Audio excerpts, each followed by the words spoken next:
वास्तव में बंधुओं, भगवान का प्रादुर्भाव पृथ्वी पर हो, किसी के घर में हो, किसी के कुल खानदान में हो, यह आवश्यक नहीं। ठाकुर जी का प्रादुर्भाव तो हमारे चित्त में होता है, हमारे हृदय में होता है। कोई आकर के पूछे, आप इतना भजन करते हो, इतनी कथा सुनते हो, इतना कथा कहते हो, आपने ठाकुर जी देखे होंगे। प्रत्यक्ष ठाकुर जी नहीं दिखते हैं, बहुत रेयर ऐसा होता। और आजकल तो समाज व्यवहार ऐसा हो गया है, वातावरण ऐसा हो गया, प्रत्यक्ष ठाकुर जी आते भी नहीं होंगे। ठाकुर जी तो चित्त में आते हैं, हृदय में आते हैं, अनुभूति कराते हैं अपनी। और यही भजन का मूल उद्देश्य होना चाहिए कि वो व्यवहार, जैसे आप मुझे देख रहे हो, मैं आपको देख रहा हूं, ऐसे ठाकुर जी दिखेंगे तो उसमें कोई ना कोई दोष आपके अंदर आ ही जाएगा, कोई ना कोई दोष आप देख लोगे।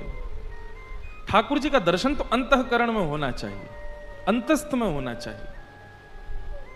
ठीक यही प्रणाली गुरु के प्रति रखनी चाहिए। गुरु को प्रत्यक्ष देखोगे तो प्रत्यक्षता में तो कई बार दोष दिख जाता है, पर वही गुरु जब चित्त में दिखता है तो चित्त में दोष नहीं आता। जैसे आप कभी गेटवे ऑफ इंडिया नहीं गए, मुंबई, अब आपको कोई वहां के बारे में बतावे, वहां ऐसा है, वहां समुद्र ऐसा है, वहां वातावरण ऐसा, पशु पक्षी ऐसे आकाश में घूमते हैं, आदि आदि, चौपाटी के विषय में कोई बतावे। अब आप नहीं गए हो, किसी से सुनकर के जब आप उसकी छवि बनाते हो तो वो दोष रहित छवि होती है। चलो बंबई वगैरह तो आप सब गए हो, यहां पर इतना प्रमाणित ना हो, किसी कन्या का विवाह होने वाला हो और उसको चित्र ना दिखाया जाए, लड़के के बारे में बताया जाए, लड़का कैसा है, बोले 6 फीट की उसकी हाइट है, गोरा चिट्टा है, ऐसे रेशमी उसके बाल हैं, ऐसे कटीले उसके नेत्र हैं, लंबी पैनी नाक है और बड़ा मधुर बोलता है, ऐसा है वैसा है, ऐसे चलता है, उसकी उस हीरो जैसी हाइट वो है, फिजिक है, आदि आदि बताओ। तो वो कन्या अपने चित्त में दोष युक्त छवि नहीं बनाती, उसकी गुण युक्त ही बनाती है।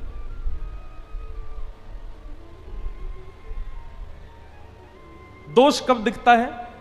जब ब्याह हो जाता है। ब्याह हो गया, उसके 1 साल बाद, 1.5 साल बाद, 2 साल बाद, 4 साल बाद, अब अनुभवी लोगों को पता होगा कितने साल बाद, उसमें फिर दोष दिखने लग जाते हैं। वो बात अलग है कि हम प्रेम के कारण उस दोष को ज्यादा प्रकट नहीं करते, पर दोष फिर भी दिख जाता है। और कभी कभी लड़ाई झगड़ा होता है तो वो कह भी देती है, बोले मम्मी ने ऐसा बोल दिया था कि तुम ऐसे हो, इसलिए मैंने ब्याह किया, नहीं तो मुझे क्या पता था तुम ऐसे हो। तो जब आप किसी को चित्त में धारण करते हैं तो चित्त जो है वो दोष रहित छवि धारण करता है। लेकिन प्रकट रूप में जब उसी व्यक्ति के संग निवास करते हो तो उसमें दोष दिख जाता है। इसलिए हमारी ठाकुर जी से प्रार्थना है, और ठाकुर जी से प्रार्थना के यही मूल भाव है, ठाकुर जी चित्त में ही आते हैं, क्योंकि चित्त में आने पर उनमें दोष, ठाकुर जी में दोष है नहीं, हमारी दृष्टि में दोष है। हम दोष देखते ही हैं, हमारा स्वभाव हो चुका है ऐसा, हम बिना दोष देखे रह नहीं सकते। तो कहीं प्रत्यक्ष ठाकुर जी में दोष दिख जाए, इसलिए ठाकुर जी चित्त में ही विराजमान रहते हैं। आज ही एक माता जी मुझसे बोली, आप इतनी कथा करते हो, आपने भगवान तो देखे होंगे। मैंने कहा मैया देखो, ठाकुर जी प्रत्यक्ष दिखें ऐसी कामना नहीं होती, तो है, पर कब की होती है? बोले जब प्राण निकलने वाले हो ना, उससे पहले ठाकुर जी एक क्षण दिख जाना, बाकी तब तक क्या करना, आप केवल चित्त में ही अनुभव कराते रहना, क्योंकि आप में दोष नहीं है नाथ, पर मेरी दृष्टि बिना दोष देखे रहती नहीं है। मुझे मेरी अपनी दृष्टि पर विश्वास नहीं। तो श्री कृष्ण का प्रादुर्भाव, ये जन्माष्टमी उत्सव, ये नंद उत्सव हमारे चित्त में ही होता है। इसलिए श्रीमद् भागवत में लिखा, नंदस्त्वात्मज उत्पन्ने जाता ह्लादो महामनाः। ठाकुर जी के प्रकट होते ही गोकुल में क्या होने लगा? बोले समस्त ब्रजवासियों के चित्त को परम सुख की अनुभूति होने लगी, परम आनंद आने लगा सबको। और यही होता है, ठाकुर जी के आने पर सुख मिलता है, आनंद मिलता है। फिर अव्यवस्था हमको विचलित नहीं करती, फिर दुनिया का कोई और प्रपंच हमको विचलित नहीं करता। बस उस समय ऐसा लगता है ये सदा ऐसे ही बैठे रहें, हम इनका दर्शन करते रहें। ये अनुभव, ये अनुभूति अद्भुत है।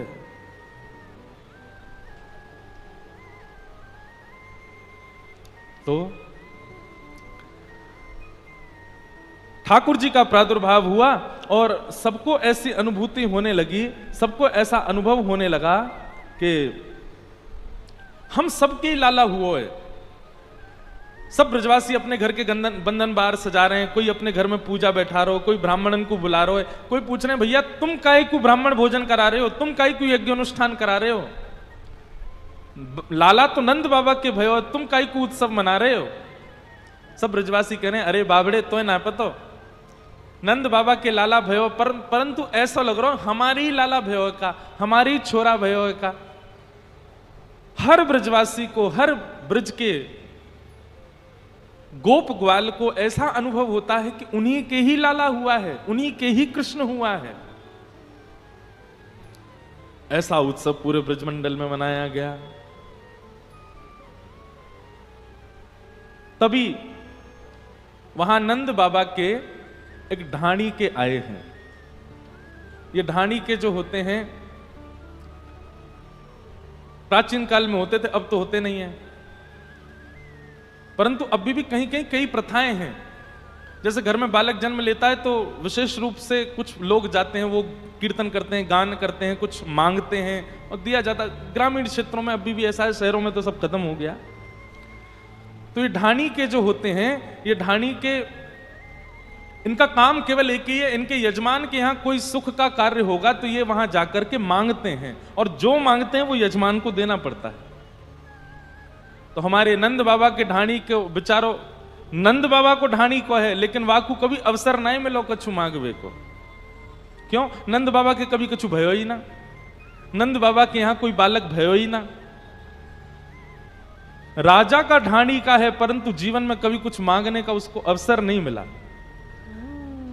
लेकिन आज जैसे ही वाकू पतो चली कि भैया नंद बाबा के लाला भयो है, ढाणी को पहुंचो है नंद भवन। बहुत सुंदर प्रसंग है।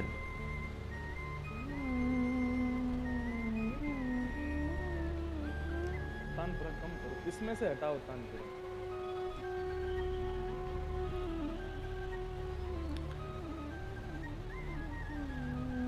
रोज सुबह उठता है, सब देवी देवताओं को मनाता है और केवल एक ही भाव कहता है कि मेरे यजमान के यहां कोई बालक है जाए।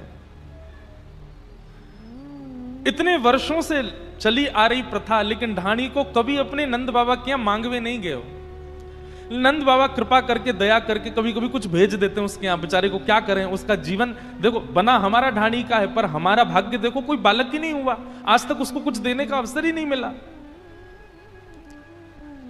लेकिन आज सुबह सुबह सूर्य अर्घ दे रहा था ढाणी का अपनी छत पर, और सूर्य उसकी एक ही प्रार्थना होती थी रोज, हमारे यजमान के घर कोई बालक है जाए। आज जैसे सूर्य अर्घ देकर के नीचे उतरा, इतने में ही आस पड़ोस के लोग दौड़े दौड़े आए और आकर के बोले अरे ढाणी के तेरे भाग्य खुल गए। बोले कहा भयो? बोले आज तेरे यजमान नंद बाबा के यहां 80 वर्ष की आयु में जाकर के लाला भयो है।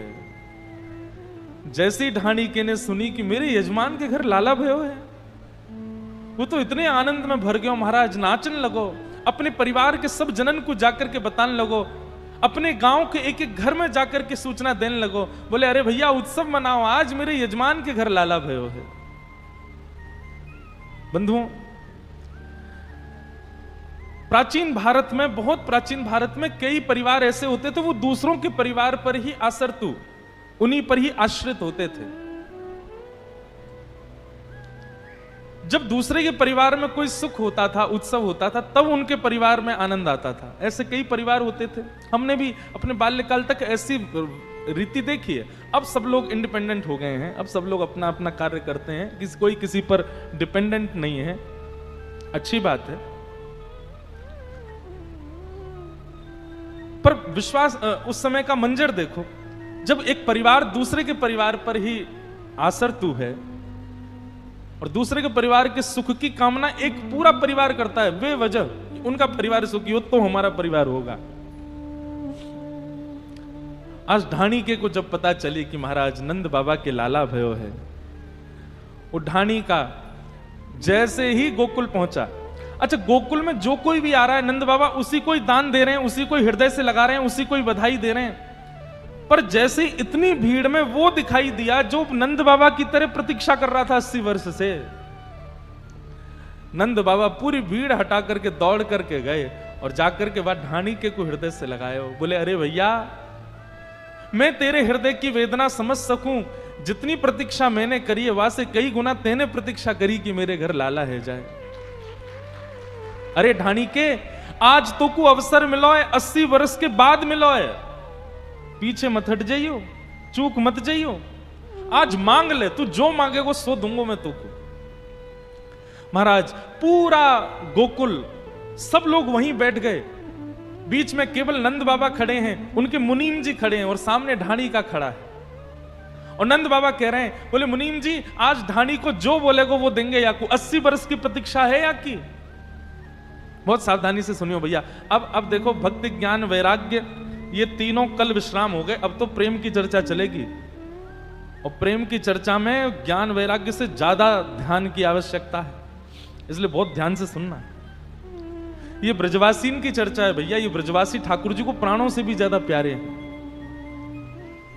ब्रजवासियों देखो, आपको भजन करने के लिए, भक्ति करने के लिए, ठाकुर जी को रिझाने के लिए बहुत सारे उपाय मैं बता दूंगा, लेकिन ठाकुर जी के प्रिय यदि बनना हो तो ब्रजवासियों की तरह बन जाओ। ब्रजवासी बड़े भोले होते हैं, ब्रजवासी बड़े सीधे होते हैं। और एक बात कहूं, ठाकुर जी के प्रिय बनने के लिए सबसे श्रेष्ठ गुण जो हमारे अंदर होना चाहिए वो क्या है? भोंदू बन जाओ। जितने ज्यादा भोंदू रहोगे उतने ठाकुर जी को प्रिय रहोगे, और जितनी ज्यादा चतुराई उतनी ठाकुर जी से दूरी। सीधे रहो, सहज रहो। कई बार बंधुओं जानते हुए भी नजरअंदाज किया करो, कई बार जानते हुए भी सहज हो जाया करो, कई बार जानते हुए भी ना समझ जैसे रहा करो। हर जगह निपुण होना आवश्यक नहीं है। सर्वगुण संपन्न होना अच्छी बात है संसार के लिए, पर ठाकुर जी के लिए नहीं। ठाकुर जी के लिए तो थोड़े ने अल्हड़ से रहो, थोड़े ने क्रैक रहो। सहज रहो। ढाणी को सामने खड़ो है और नंद बाबा कह रहे हैं, बोले आज पीछे मत हटियो, मांग ले, तू जो मांगेगो सो मैं तो को दूंगो। ढाणी को मांग रहे हो। ब्रज भाषा का पद है।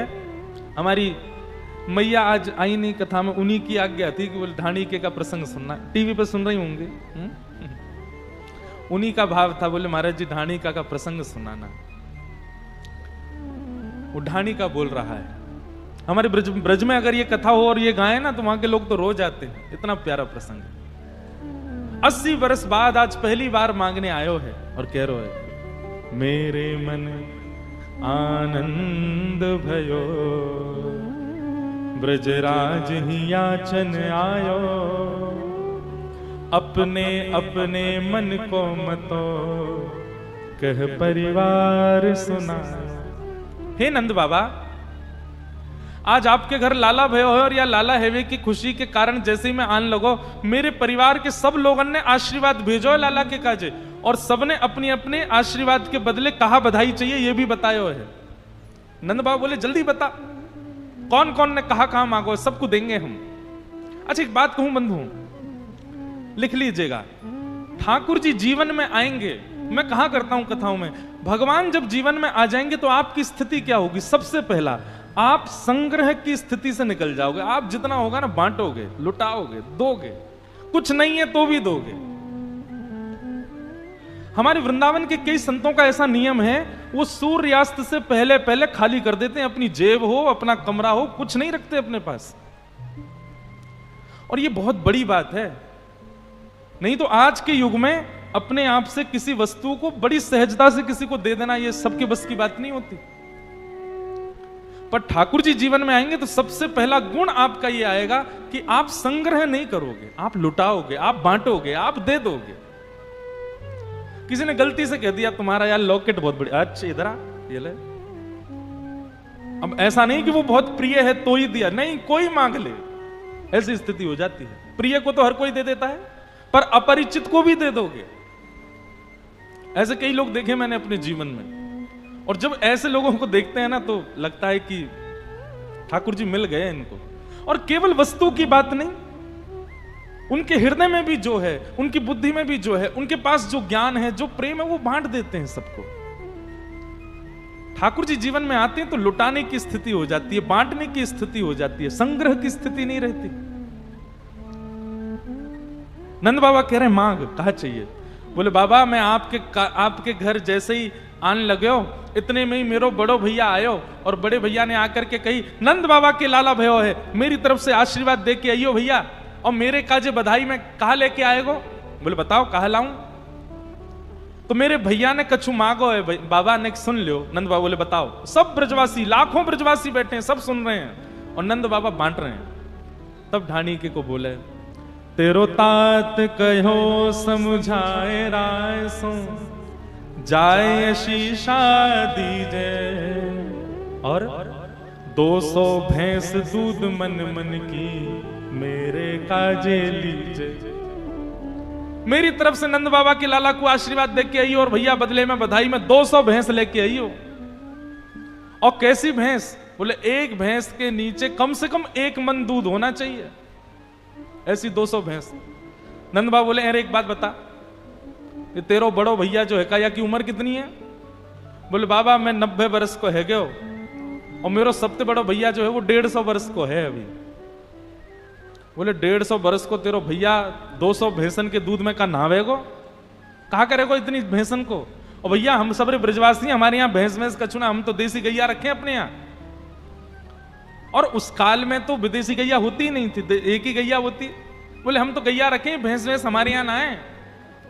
बाबा मैं तो बस बता रहा हूं, मेरे बड़े भैया ने कहा मांगो।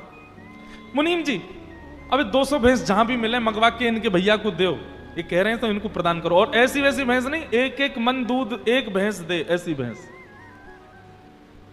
आज के, अब मुझे तो पता नहीं है कितने की आएगी, क्यों 1 मन दूध देने वाली भैंस कितने की आएगी आज? 3-3.5 लाख रुपए की आएगी। ये गांव में ही रहते हैं ना पंडित जी, इनको पता रहती है, ग्वारियां ही हैं। इतनी महंगी आएगी आज भी अगर लेने जाएंगे तो। ऐसी 200 भैंस नंद बाबा बोले मुनीम जी मंगवा करके दो। और बता भैया और तो को कहा चाहिए? बोले मैं बड़े भैया की बात मान करके आने लगो, इतने में ही मेरे मजले भैया कहा बोले तापा छे आछे समझाए इनके जेठे भैया, वाके काजे दीजो बाबा सुभग 700 गैया। बड़े बड़े सबसे बड़े भैया के काजे 200 भैंस चाहिए, और बीच वालों भैया जो है का है वहां ने भी आशीर्वाद दियो, और आशीर्वाद देकर के यूं कहिए कि नंद बाबा से जाके खूब आशीर्वाद दियो, और मेरे काजे 700 गैया लेके आई, सुभग 700 गैया, खूब हुष्ट पुष्ट गैया। अच्छा एक बात कहें, ठाकुर जी जब प्रकट हुए थे ना तब लोगों का व्यापार केवल और केवल दूध घी दही मक्खन इसी का ही होता था। मतलब गाय ही संपत्ति थी मानव की, उसी से ही सबके घर चलते थे, और विशेष रूप से वैश्यों के। 700 गैया। नंद बाबा बोले हाँ जे तेने हमारे बस की बात कही। हाँ भैया मुनीम जी लिख लो 700 गैया, 200 भैंस 700 गैया। और बता और कहा चाहिए? आहा दोनों भैया की बात मान के आने लगो, इतने में ही मेरे 2 बेटा और हैं, उनके काजे और कछु चाहिए। बोले हाँ हाँ बता। मेरो बेटा बड़ो सुखदाई तैसे ही ताके साथी, वाके काजे दीजो बाबा मत मदा तो हाथी। मेरो बड़ो बेटा बड़ो सुखदाई है, और वो अपने सब सखान के साथ पूरे नगर में हल्ला करेगो कि भैया बधाई हो, नंद बाबा के लाला भयो है। मुंह से आके बोलने लगो मैं सबको बधाई दे के आऊंगा। मैंने कि जा दिया? बोले ऐसे ना जाऊंगा, पहले नंद बाबा से मेरे काजे मतवारो हाथी लेके आओ, वह हाथी पे बैठ के अपने सखान के संग तब सब जगह बधाई दूंगो। नंद बाबा बोले भैया जाके काजे हाथी मंगवाओ, जाके छुरा के काजे हाथी। अब देखो कैसे उदार मना नंद बाबा। नंद बाबा ये नहीं कह रहे हैं कि भैया लाला भयो है, मेरे यहां कोई लक्ष्मी ना भैया जो तू मांगे ही जा रहा है। लेकिन नंद बाबा के हृदय में किंचित भी ये भाव नहीं, जो मांगे को सो देंगे। ये कृष्ण आने की स्थिति ऐसी ही होगी। ठाकुर जी आएंगे तो ऐसे ही हो जाओगे, ठाकुर जी आएंगे तो यही स्थिति बनेगी। देंगे, एक मतवारो हाथी देंगे। और बताओ और क्या चाहिए? बोले छोटो सुत चंचल अति मेरो, लाड़ चाब को जोड़ा, वाके काजे दीजो बाबा, 10 है राशि घोड़ा। बड़े बेटा के काजे हाथी, छोटे बेटा के काजे 10 घोड़ा, और हैरासी घोड़ा मतलब बढ़िया तंदुरुस्त घोड़ा। कोई सामान्य वस्तु नहीं मांग रहा है। नंद बाबा बोले देंगे, और बता और कहा चाहिए। अब जैसे ही नंद बाबा कहें देंगे, सब ब्रजवासी के नेत्र सजल जाएं, जय हो, धन्य है हमारे नंद बाबा, धन्य है ये लाला जो नंद बाबा के यहां जन्मों है। कैसा उदार मन है नंद बाबा को। बंधु, घर में जब कोई बालक जन्म ले, दान पुण्य ये सब खूब करना चाहिए, उस बालक की प्रसन्नता के लिए, उस बालक के उज्जवल भविष्य के लिए खूब करो, उस बालक के स्पर्श करा करके करो।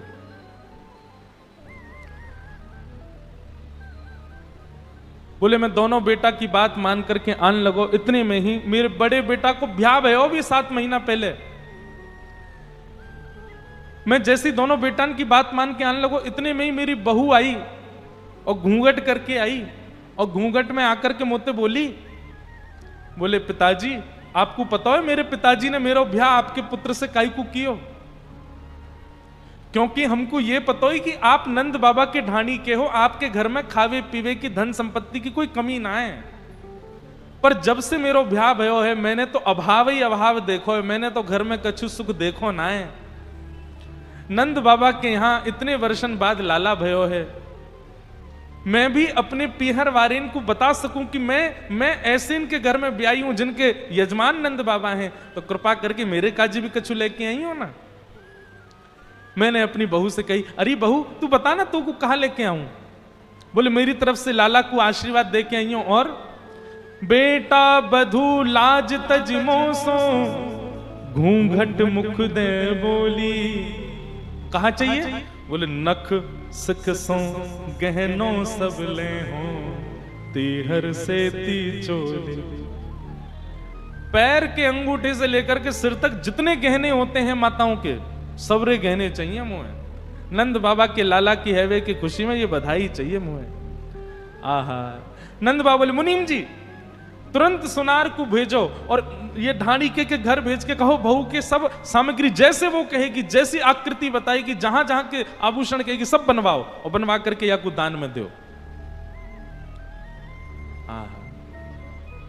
ढाणी का बार बार रुक जाता है, अपने नेत्रों के आंसू पोंछता, बस बाबा अब इतना ही है। बोले नहीं नहीं नहीं, सही सही बता और कौन कौन है घर में, और कौन कौन ने कहा मांगो है? बोले मैं अपने दोनों बेटान की बात बता दी, दोनों भैयान की बात बता दी, अपनी बहू की बात बता दी, एक मेरी छोटी बेटी और है। अच्छा वाने कहा मांगो, वाके बारे में बता। ढाणी के को बोले बेटी एक लाडली मेरी, चलत आए भाई ठाड़ी। और कहा बोली, बोले भैयान के काजी ये सब लेके आ रहे हो, भाभी के काजी भी लेके आ रहे हो, ताऊ जी चाचा के काजी भी सब, मेरे काजी कछु ना लाओगे? मैंने की अरे लाली तू बता ना। बोले मोकू कछु चाहिए नहीं, मैं तो जाऊंगी और नंद बाबा के लाला को अपनी गोद में खिलाऊंगी। अरे मैंने की लाली तू चल दे मेरे साथ। बोले ऐसे ना है, जाऊंगी। तो कैसे जाएगी? सहित कहार पाल की ले हो, सोजो भरियो गाड़ी। आप अभी जाओ और नंद बाबा से कहो सुंदर 4 कहारन के संग सुंदर दिव्य दिव्य रत्नन से जड़ी बधाई हो भाई, विराज जाओ। महाराज ब्रजवासी सब गान लगे, नाचन लगे, नंद बाबा भी नाचन लगे। इतने में ही नंद बाबा ने सबको ऐसे ही बैठाए हो जैसे मैंने आपको बैठाया हो। नंद बाबा बोले अरे ढाड़ी के सब है गए तेरे, 2 भैया 2 बेटा, 1 बहू 1 बेटी, सब है गए और तो कोई ना बचो तेरे घर में। ढाणी के को बोला हाँ बाबा सब है गए, बस यही है और कछु ना है। इतने में ही यशोदा मैया भीतर से निकल करके आई। बोले ना है अभी या की मैया रह गई है। नंद बाबा बोले अरे ढांडी के, तू 80 वर्ष को, तेरो बड़ो भैया 150 वर्ष को, तेरी मैया अब बैठी है। अब ये तो द्वापर युग की बात, द्वापर में तो लोगों की आयु 1000 वर्ष की होती है। ढांडी को बोला हाँ मेरी मैया है। और नंदरानी यशोदा बोली मैया ना, या की बहू भी तो रह गई है, या की पत्नी, अभी 2 लोग रह गए, पहले इनकी बता। बड़े संकोच में ढाणी को आगे हो और बोलो मैं जैसे ही आगे आने लगे हो, इतने में ही माता कहो दही धर आगे, सुन बेटा मेरी सीख, ऐसो तान मांगियो नंद सो, हम बहुरे न मांगे भीख। मेरी मैया ने आकर के मेरा हाथ पकड़ लिया और बोली 80 बरस बाद नंद बाबा के यहां लाला भयो है, ऐसो दान मांग के आइयो, ऐसो दान मांग के आइयो, ऐसो दान मांग के आइयो, हम बहुरी ना मांगे भीख, हमको फिर कभी भीख ना मांगनी पड़े। नंद बाबा बोले अरे हम देंगे भैया, जो तेने मांगो हम सब देंगे। नंद रानी यशोदा बोली हाँ अब तू बता तेरी घरवारी ने कहा मांगो है, सबसे विशेष तो वही है, वहां ने कहा मांगो, वाकी बता। घरवारी को नाम सुनते ही ढाणी को रोने लगो और रोते रोते नीचे बैठ गए हो। बोले वाने जो मांगो है मैया वो तो कोई ने ना मांगो और ना कोई मांग सके। यशोदा मैया बोली मैं जानू वाने कछु विशेष मांगो होगो तभी पूछ रही हूं। ले गए।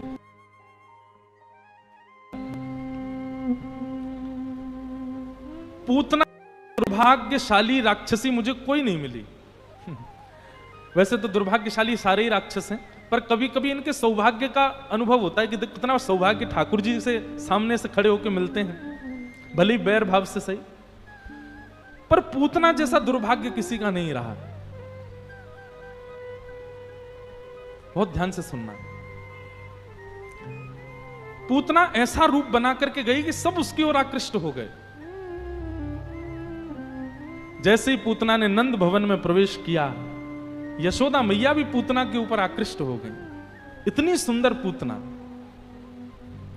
ये मानव का स्वभाव है कि वो व्यक्ति के बाह्य आवरण से उसके हृदय को परखने की कोशिश करता है। ये सबसे बड़ी भूल है हमारी। जरूरी नहीं है, और जरूरी नहीं 99% ऐसा जरूरी नहीं है कि जो बाहर से सुंदर है वो भीतर से भी अच्छा ही होगा।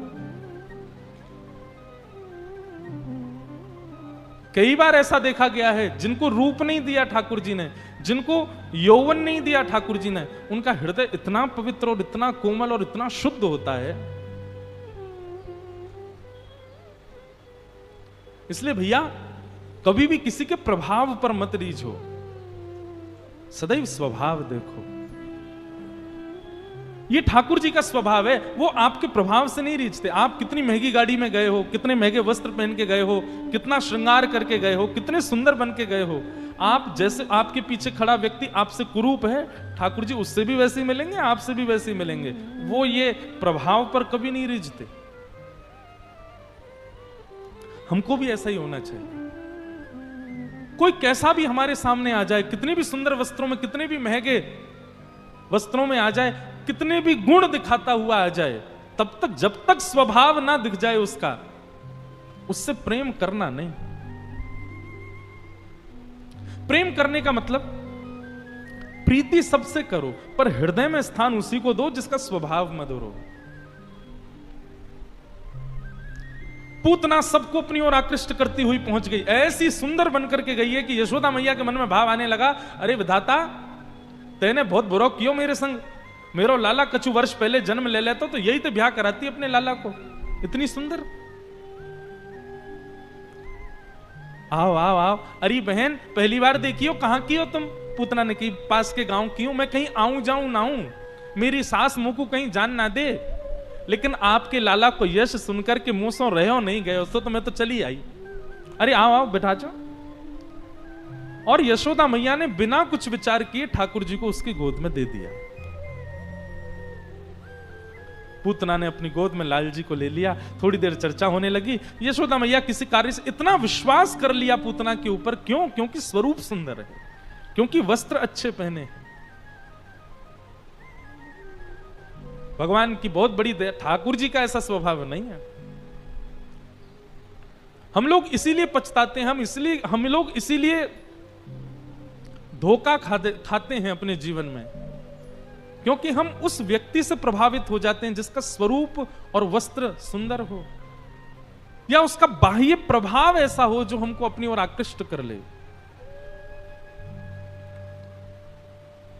प्रभाव नहीं, स्वभाव देखो। मैंने दुर्भाग्यशाली क्यों कहा पूतना को? पूतना से सब रीझ गए, पूतना के प्रति सब आकृष्ट हो गए, पर वही पूतना जब त्रिलोकीनाथ, जगत नियंता, जगदाधार, जिनकी एक दृष्टि पड़ जाए तो हमारा जीवन सफल हो जाए, ऐसी राक्षसी पूतना उन त्रिलोकीनाथ को जब अपनी गोद में लेती है, भगवान नेत्र तो बंद कर ही लेते हैं, ऊपर से हाथ और धर लेते हैं, कहीं इसकी छाया भी मुझको ना दिख जाए। बस यही अंतर समझना है। लोक रंजन की भावना यदि हम रखते हैं तो यह बात निश्चित है कि ठाकुर जी नहीं रीझ सकते। लोक रंजन मतलब संसार को रिझाने की भावना, उसके लिए नहीं। और जो ठाकुर जी को रिझाने की भावना रखता है ना, उसके किसी भी अंग से, किसी भी भाव से, किसी भी व्यवहार से यह नहीं दिख सकता कि वो लोक रंजन की स्थिति में है। और जिसके चित्त में किंचित भी लोक रंजन की भावना है ना, मतलब ये मुझसे रीझ जाए, मुझसे ठाकुर जी नहीं रिझेंगे, लिख लीजिएगा। चाहे वो रूप से कर रहा हो, चाहे वो स्वभाव से कर रहा, चाहे वो रूप से कर रहा हो, चाहे वो अपने वस्त्रों से, चाहे वो अपने गुणों से, किसी से भी किसी अन्य को रिझाने की भावना रखोगे, ठाकुर जी नहीं रीझ सकते आपसे। तानसेन बहुत अच्छा गाते थे, उनकी गायकी इतनी बढ़िया थी कि सब जगह भीड़ चलती थी तानसेन के पीछे। जैसे अब तानसेन के समय में गाड़ी तो थी नहीं, लेकिन तानसेन बैलगाड़ी में चलते या घोड़ा गाड़ी में चलते तो पीछे भीड़ दौड़ती थी उनके। तानसेन का नाम आज तक है, तो उस समय में तो होगा ही। तो तानसेन एक बार गोवर्धन आए, और गोवर्धन में आकर के जब श्रीनाथ जी के मंदिर में पहुंचे तो गोसाई जी से उन्होंने प्रार्थना की कि मैं गवैया हूं, आपके ठाकुर जी गीत बहुत सुनते हैं, तो मैं कुछ सेवा करना चाहता हूं ठाकुर जी के सामने, करो। तानसेन ने सामने बैठ कर, महाराज मंदिर चारों तरफ भीड़ ने घेर लिया, तानसेन गा रहा है, और तानसेन की बैठने की व्यवस्था, तानसेन के पेटी आदि रखने की व्यवस्था, तानसेन के ग्रंथ आदि जो भी वो पद गाता था वो सब उठा के रखने की व्यवस्था दी गई थी श्रीनाथ जी के गवैया श्री कुंभन दास जी को, जो श्रीनाथ जी के आगे रोज ही गाते थे।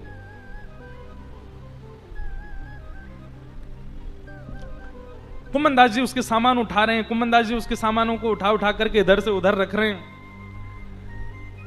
तानसेन को भी लगा ये कोई ऐसा ही कोई सेवक होगा। तानसेन ने जैसे ही गाना प्रारंभ किया, आहा, खूब सुंदर गाया, लेकिन जैसे ही उसका गायन पूर्ण हुआ, गोसाई जी जो श्रीनाथ जी की सेवा में रहते थे, कुछ भेंट देने के लिए भीतर से लाए। और क्या भेंट लेकर के आए? एक बढ़िया सुंदर महंगा वाला रेशमी कपड़ा, और उस रेशमी कपड़े में भीतर कुछ रख करके और तानसेन को भेंट दी। तानसेन ने जैसे रेशमी कपड़ा देखा, तानसेन को लगा कोई बहुत बहुमूल्य वस्तु होगी इसके अंदर। कपड़ा खोल करके देखा तो उसमें फूटी कौड़ी थी। तानसेन को तो बड़ी अपनी आत्मग्लानि सी लगी। उसने गोसाई जी से कहा, बोले जय जय, आपने ये मुझे क्या दिया? फूटी कौड़ी रेशमी कपड़े में लपेट करके, मैं आपका भाव समझा नहीं। तो गोसाई जी बोले कि तुम्हारी जो गायकी है ना, वो बाहर से तुम्हारी गायकी जो है वो प्रभाव वाली, मतलब संसार को रिझाने वाली गायकी है तुम्हारी, इसलिए बाह्य गायकी तुम्हारी अच्छी है, इसलिए मैंने रेशमी कपड़ा बाहर रखा। लेकिन ठाकुर जी को रिझाने के लिए बाह्य गायकी नहीं, हृदय की गायकी चाहिए, और उसमें तुम फूटी कौड़ी के समान हो।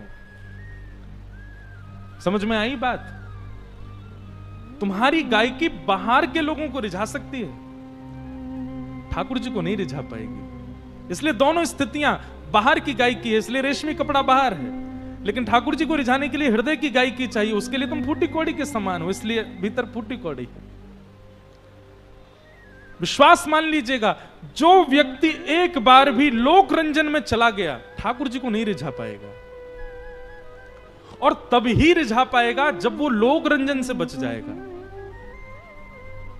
आज गोस्वामी जी महाराज की मानस जी, तुलसीदास जी की लिखी हुई रामचरितमानस इतनी प्रसिद्ध क्यों है, सबको इतनी प्रिय क्यों है? उन्होंने लोक रंजन के लिए नहीं लिखा। गोस्वामी जी स्पष्ट कहते हैं, स्वांत सुखाए तुलसी रघुनाथ गाथा। मैंने किसी को रिझाने के लिए नहीं, अपने तन को, अपने चित्त को प्रसन्न करने के लिए मैं लिख रहा हूं। क्षमा मांगते हुए कहूं, कई लोग मिलने आते हैं तो मुझसे रोज कहते हैं, आज ये वाला भजन गा दीजिएगा, आज ये वाला कुछ सुना दीजिएगा, पर मैं यहां कुछ सोच करके नहीं बैठता कि मैं ये गाऊं। और अगर मुझसे कोई कह देता है ना ये सुनाइए, तो मेरे मन में ये बात आ जाती है इसको रिझाने के लिए गाना पड़ेगा, तो वो मुझसे फिर होता नहीं। अपने आप भाव आ जाए तो मैं कुछ भी गा दूं, और यही होना चाहिए, लोक रंजन नहीं।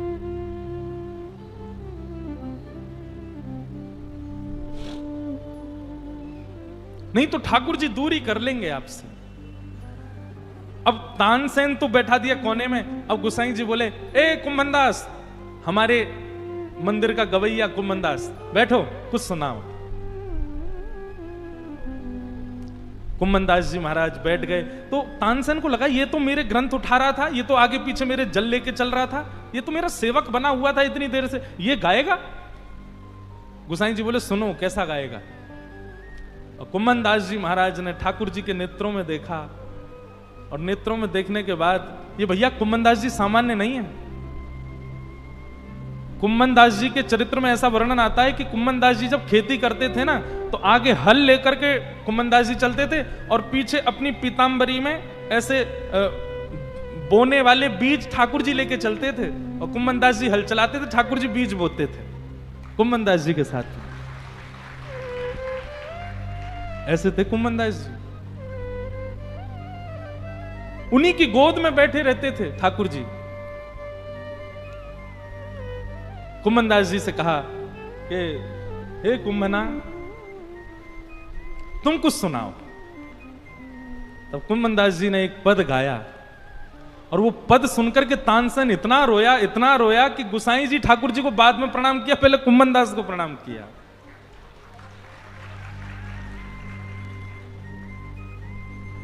कुम्भनदास जी गा रहे हैं, तू है सखी बड़ भाग बड़ी, नंदलाल तेरे घर आवत है।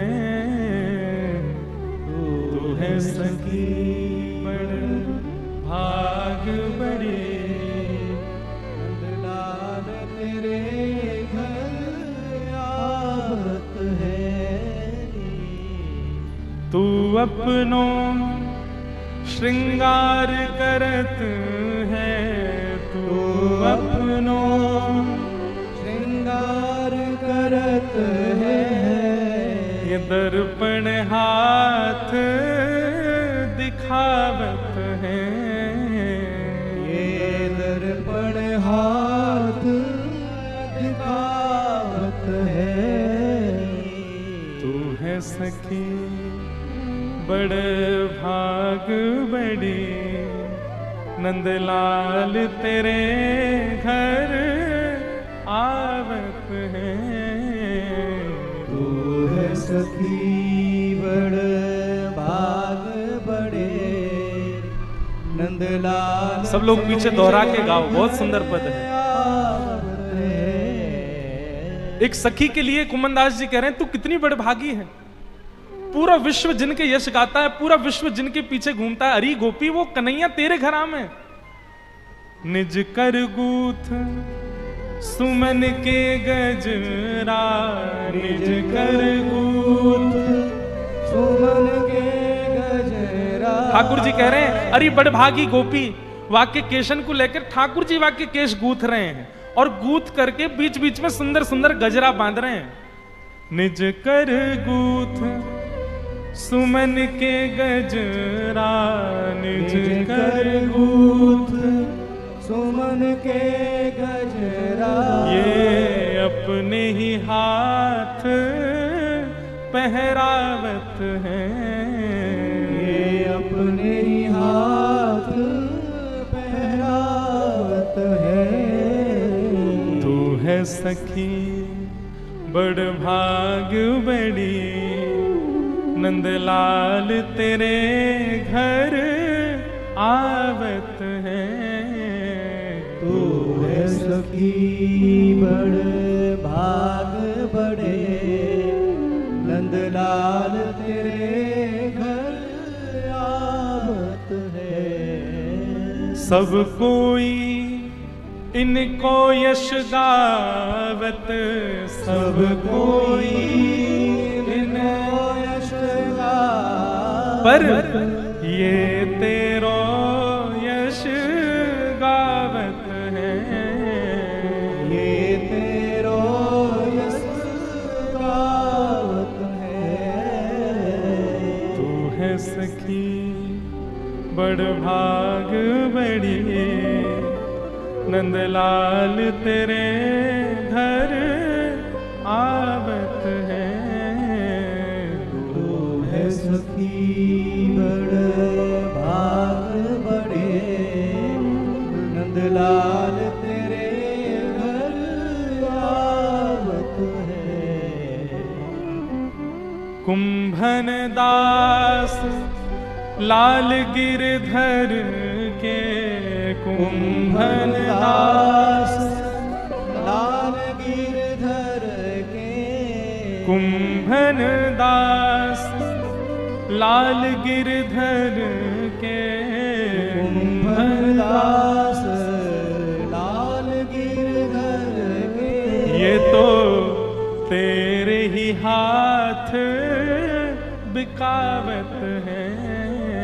ये तो तेरे ही हाथ अरे गोपी बिकावत है। ये गिरधर लाल तोसो इतनो प्रेम करें, ये नंद जी के लाला तोसो इतनो प्रेम करें, अगर तू इनको हाथ पकड़ के कहीं बेच गया ही ना तो ये बिकऊ जाएंगे। ये तोसो इतनो प्रेम करें।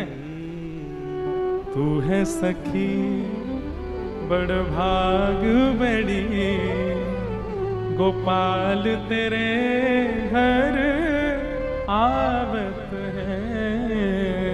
तू है सखी बड़ भाग बड़े गोपाल तेरे घर आवत है। तानसेन 2 दिन के लिए मौन अवस्था में चले गए और बस रोते रहे रोते रहे रोते रहे।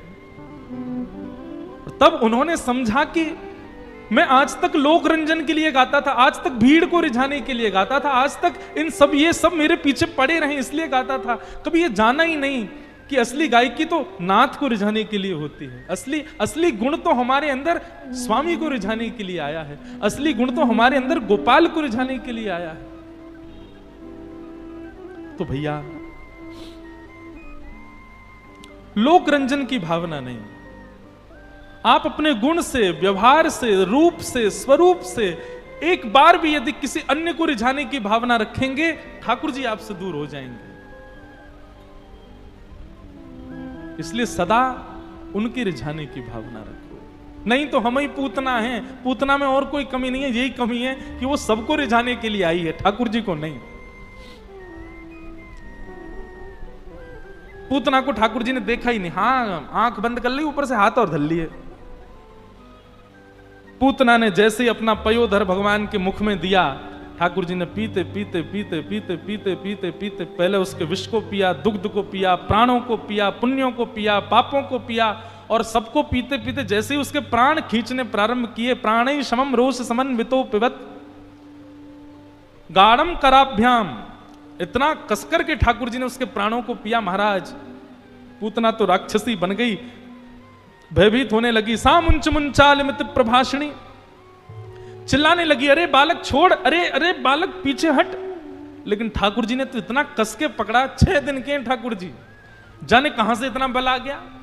पूतना पूरी ताकत से ठाकुर जी का अंग पकड़ के खींच रही है, लेकिन ठाकुर जी उसके पयोधर को नहीं छोड़ रहे। सा मुंच मुंच, अरे बालक छोड़, अरे बालक छोड़, चिल्लाने लगी। तो ठाकुर जी ने नेक सासा पयोधर मुख से बाहर निकाला, और 6 दिन के ठाकुर जी ने अब पूतना को देखा। क्यों? क्योंकि पूतना के जैसे प्राण पीने लगे तो पूतना अपने वास्तविक रूप में आ गई, राक्षसी बन गई। तब भगवान ने उसको देखा, और भगवान देख करके बोले, मौसी जी हम पे तो पकड़वो ही आवे, छोड़वो ना आवे। और जाकू एक बार पकड़ लेना, चाहे वो सखा हो, चाहे वो भक्त हो, चाहे वो गोपी हो, और चाहे वो राक्षस हो, ठिकाने लगा कि छोड़े फिरता हूं। ये बीच मझधार में छोड़े बारो काम ना है हमारो।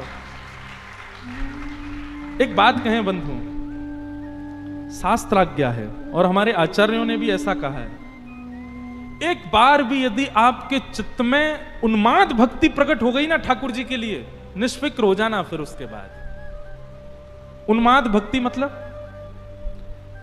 भक्ति मतलब केवल श्याम सुंदरी सब कुछ है, उसके अलावा कुछ नहीं। एक दिन भी पूरे जीवन में अगर एक बार भी ऐसा हुआ हो, निश्चिंत हो जाना। क्यों? वो दिन है मतलब ठाकुर जी ने आपको स्वीकार कर लिया। अब उसके बाद अगर आपकी भक्ति कभी घटे भी ना तो भी चिंता मत करना, ठाकुर जी भरोसा रखना। बोले हमको पता है संबंध तो आपका हमारे से हो चुका है, ठाकुर जी गिरने नहीं देंगे। ठाकुर जी का काम है, एक बार कवि को पकड़ लें तो महाराज फिर तो मिलके ही छोड़े भाई। एक बार भी आपके जीवन में उन्माद भक्ति प्रकट हुई हो, आनंद भक्ति प्रकट हुई हो, प्रेम लक्षणा भक्ति प्रकट हुई हो, एक बार भी, निश्चिंत हो जाना उसके बाद। ठाकुर जी ने स्वीकार कर लिया बस। हां, अब जो अपराध बने उनको तो क्षमा, उनको तो ठीक करते रहो, नाम जप आदि करते रहो। बस एक बार उन्माद भक्ति, एक बार भी अगर 24 घंटा विरह में निकल गया हो, बस निश्चिंत हो जाना उसके बाद। ठाकुर जी स्वीकार कर चुके हैं और ठाकुर जी एक ही बार पकड़ते हैं, फिर चाहे तुम कितने हो गिरो, ठाकुर जी छोड़ते नहीं हैं।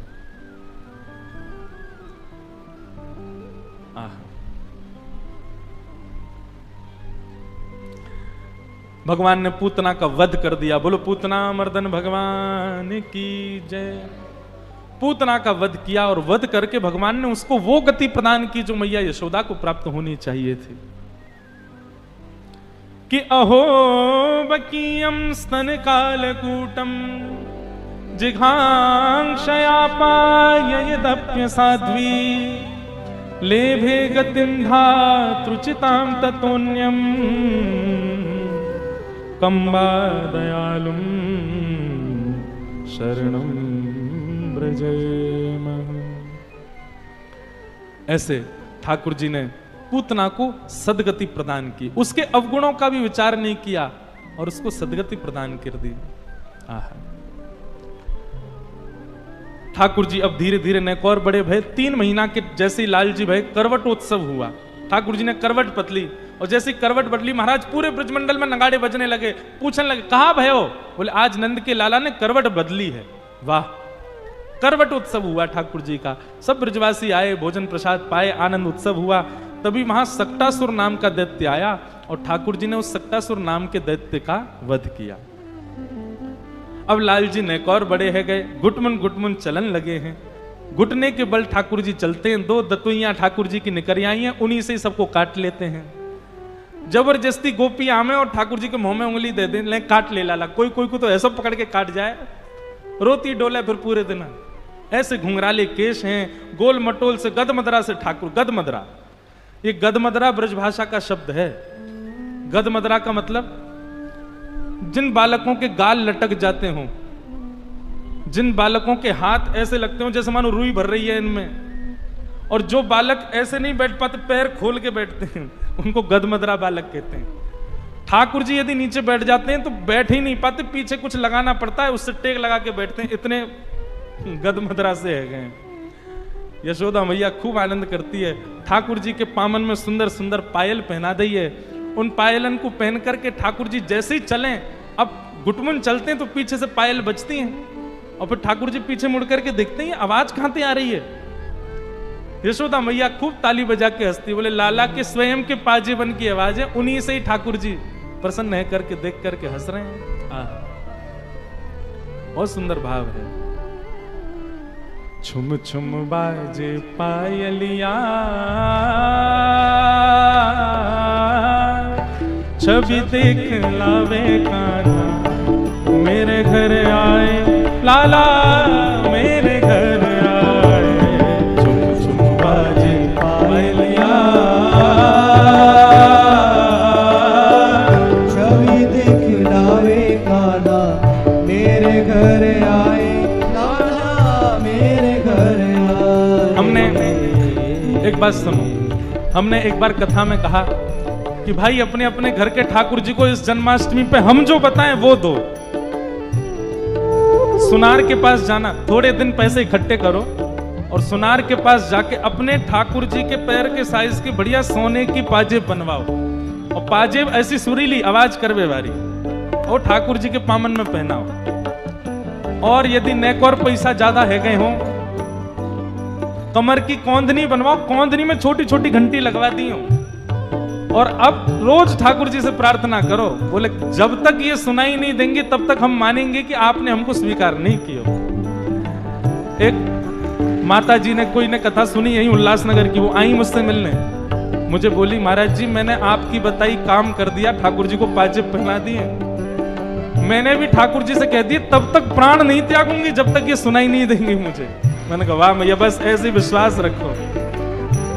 इस बार की जन्माष्टमी पर सुंदर पायल पहनाओ ठाकुर जी को, सुंदर कौंधनी पहनाओ, और बस रोज रात में यही सोच करके सो कि किसी दिन रात में वो छुम छुम आवाज आवे। अरे दुस्वप्न आएगा ही नहीं, गंदे सपने आ ही नहीं सकते आपको। किसी दिन देखना गदमदरा से ठाकुर जी छम छम करते हुए स्वप्न में आ जाएंगे। ठाकुर जी की ऐसी मधुर लीला चल रही है। नेक और ठाकुर जी बड़े भय 1 वर्ष के है गए, और 1 वर्ष के बाद जब ठाकुर जी भय तब ठाकुर जी को नामकरण संस्कार भयो। नामकरण संस्कार करने के लिए श्री गर्गाचार्य जी पधारे। गर्गाचार्य जी महाराज ने आकर के नामकरण किया, और नामकरण में बड़े पुत्र को नाम राम रखो, लेकिन बल की अधिकता होने के कारण इनका नाम बलराम होगा, ऐसी भावना। और छोटे पुत्र का नाम कि बहुनी संति नामानि रूपाणि च गुणस्यते गुणकर्मानुरूपाणि तान्यहं वेदनो जना। रूप और गुण के हिसाब से आपके इस बालक के बहुत सारे नाम होंगे, परंतु फिर भी हम इस बालक का नाम एक रखने के कारण शुक्ले रक्तस्तथा पीत इदानीं कृष्णतां गतः। कभी ये बालक शुक्ल वर्ण का हुआ, कभी रक्त वर्ण का हुआ, कभी श्वेत वर्ण का हुआ, अभी ये श्याम वर्ण का है, इसलिए इसका नाम हम कृष्ण रखते हैं। बोलो बाल कृष्ण लाल की। ठाकुर जी का नाम कृष्ण रखा गया। कृष्ण। अब तो यशोदा मैया ने बहुत सारे नाम धर दिए ठाकुर जी के, कान्हा, कन्हैया, कनुआ, ये सब मैया के द्वारा रखे गए लाला के नाम हैं। मैया लाल जी को इन्हीं नामों से पुकारती है। और ठाकुर जी अब धीरे धीरे धीरे धीरे ऊधमन में निपुण है रहे हैं। दुनिया के बालक जैसे जैसे बड़े होते हैं, समझदार होते हैं, हमारे ठाकुर जी जैसे जैसे बड़े है रहे हैं, वैसे वैसे ऊधमी बनते जा रहे हैं।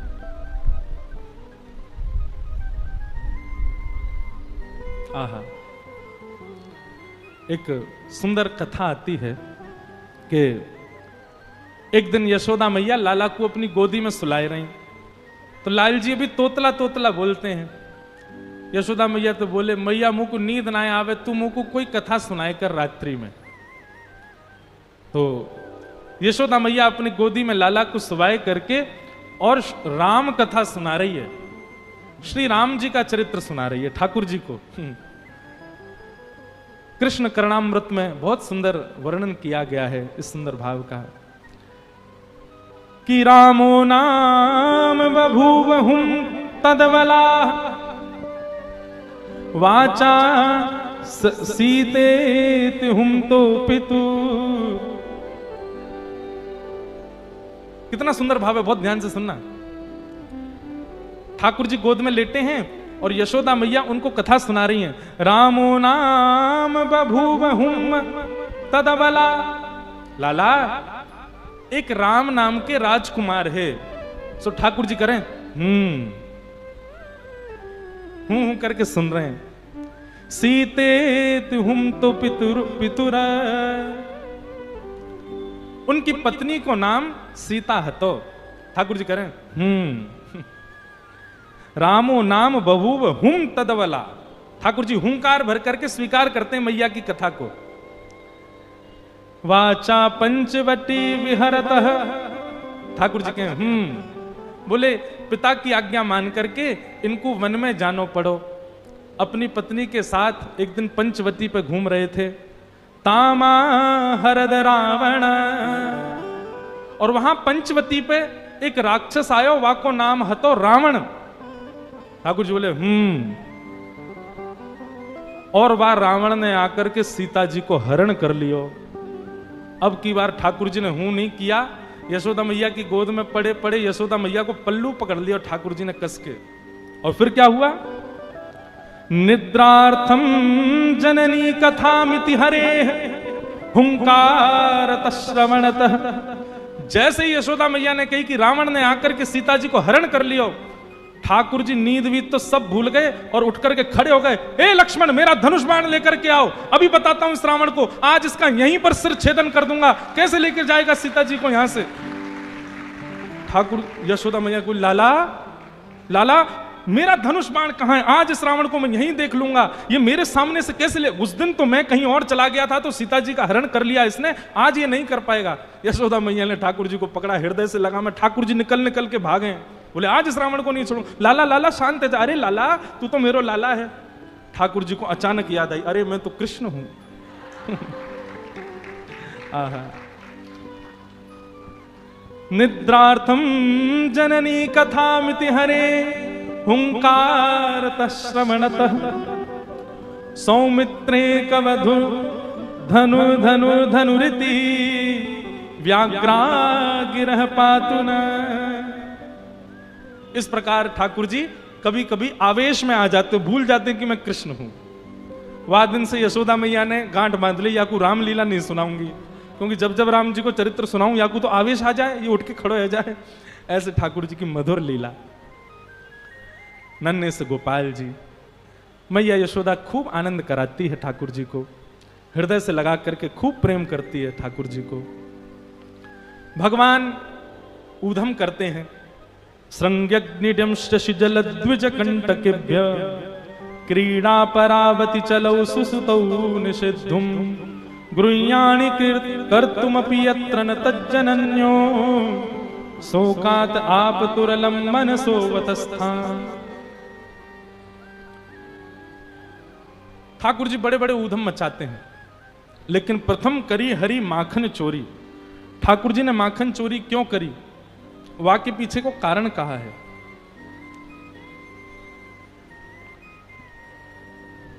अब हमारा मन तो होता है कि हम विस्तार से एक एक लीला कह दें, पर समय इतनी जोर से भागता है। परंतु आप लोग सुनो। ठाकुर जी ग्वाल बालों से कहते हैं, अरे ग्वाल बालों तुम सब इतने पतरे पतरे काहे को हो? तुम लोग माखन दूध दही ना खाओ। सबरे बालक बोले लाला हम कैसे खावें? ये कंस ने हमारे ऊपर कर लगा रखो है, टैक्स। सब ब्रजवासीन को अपने अपने घर को सब माखन मथुरा में जमा करवानो पड़े। ठाकुर जी बोले कंस को देनो पड़े। भगवान बोले अब मेरी आयु इतनी छोटी है, अभी मैं समझावे जाऊंगा कोई मानेगा नहीं मेरी बात को, बड़े है कि समझाऊंगा, लेकिन अभी कहा करूं, अभी कैसे दूध घी दही मथुरा जावे से रोकूं? सो ठाकुर जी ने सब ग्वाल बालन से कही भैया देखो राजी राजी नहीं मिले तो चोरी करके खाएंगे। ब्रजवासी सब बोले लाला तू जो कहेगो सो करेंगे, लेकिन चोरी ना करेंगे। ठाकुर जी बोले क्यों चोरी क्यों ना करोगे?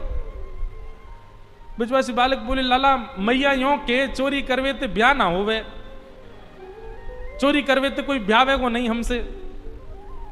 ठाकुर जी बोले ऐसा पत्थर पूछ रहा सो बनो रहेगो तो कोई ब्याह ना करेगो, नहीं शरीर तो बना ले। अच्छा ब्रजभाषा समझ आ रही ना आप लोगों को? बड़ी प्यारी भाषा है, ठाकुर जी की भाषा है ब्रजभाषा। ठाकुर जी बोले ऐसा पत्थरों से बनो रहेगो तो कोई ब्याह ना करेगो। अरे ने खा पी के हिष्ट पुष्ट तो है जा। ठाकुर जी बोले ना करोगे चोरी? ग्वाल बाल बोले ना लाला तू जो कहेगो सब करेंगे, चोरी ना करेंगे। ठाकुर जी बोले तो ठीक है, तो फिर आज से आप लोग अलग खेलो और मैं और दाऊ दादा हम अलग खेलेंगे, हमारी आपकी मंडली अलग। बालक सबरे बोले लाला तू जो कहेगो सब करेंगे, अपने से दूर जावे की बात मत कर, तू बता कैसे करना कहाँ करना हमें बता हम करेंगे। और ठाकुर जी ने सब ग्वाल बालों के संग मिलकर के गोपियों के यहां चोरी करना प्रारंभ किया। बंधुओं अब देखो, ये दोनों तरफ से ताली बज रही है, एक तरफ से नहीं। ठाकुर जी चोरी करते हैं तो जैसे ही गोपी को पता चलती है आज उसके यहां चोरी हुई, तो गोपी को चिंता होती है, क्यों मेरा मक्खन बढ़िया नहीं था, मेरे यहां क्यों नहीं करी। वो स्वयं भी चाहती है कि मेरे यहां लाल आमे, यहां आके चोरी करें। क्योंकि सब गोपियां जानती हैं कि ये श्री कृष्ण कौन है, साक्षात परब्रह्म है। कहीं ना कहीं चित्त में उनके में ये भाव आता है कि कृष्ण परब्रह्म है। गोपियों के यहां जा करके ठाकुर जी चोरी करते हैं। आहा, एक गोपी ने दूध में बढ़िया मिश्री डाली और मिश्री डाल करके दूध ओटायो, ओटा करके दूध को जमा के दही बना दियो, मिष्टी दही, मीठो दही जमायो। और मीठो दही जमा करके गोपी ने ऐसी जगह रखो कि लाला को मिलेगा ही नहीं। कहां रखो? मटकी रख करके, और वाके ऊपर सुंदर एक बैठवे को मूढ़ा रख के वापस स्वयं बैठ गई। ठाकुर जी आ गए। ठाकुर जी आकर बोले, और भाभी जी कहा हेरो है? गोपी बोली, कछुना हेरो लाला, तू कैसे आयो यहां पे? ठाकुर जी बोले, सुगंधी आ रही है, कहीं पे ऐसा लग रहा है कि चेंटी लगवे वारी है बहुत जल्दी।